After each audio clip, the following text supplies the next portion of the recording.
Les premiers engins de chantier sont arrivés sur le site de la future résidence Carnot, un immeuble commandé par le bailleur social Le Toit Vosgien au centre-ville de Saint-Dié. Et la liste d'attente pour les 27 logements est déjà constituée de près de 90 familles. J'ai fait les démarches tout de suite dès qu'il y a eu la décision de cet immeuble en 2020. Voilà. Pourquoi ? Eh bien parce que justement j'habitais une maison et c'était des charges trop importantes vu mon âge.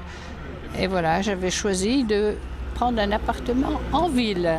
L'immeuble en bois biosourcé devrait être inauguré d'ici 1 an et demi. Un bâtiment passif à la pointe de la modernité en termes d'isolation.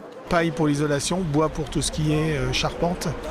Et donc le résultat attendu de ce bâtiment, c'est moins de 15 € de charges d'eau chaude, de chauffage par mois pour nos locataires.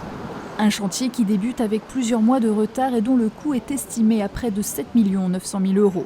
Un tarif revu à la hausse par rapport aux premières estimations effectuées avant la période du Covid. Il faudra 40 ans au Toit Vosgien pour atteindre un retour sur investissement. Les problèmes de prix des matériaux, les problèmes d'énergie. Ici sur site, la loi sur les normes incendie a renchéri les difficultés.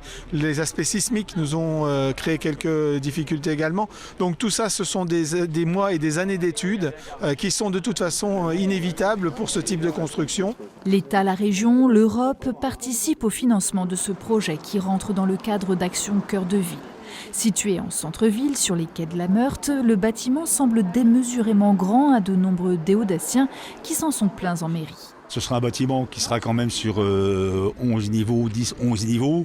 Et comme je l'ai dit tout à l'heure, ce n'était pas mon choix, je n'étais pas président du Toit Vosgien à l'époque.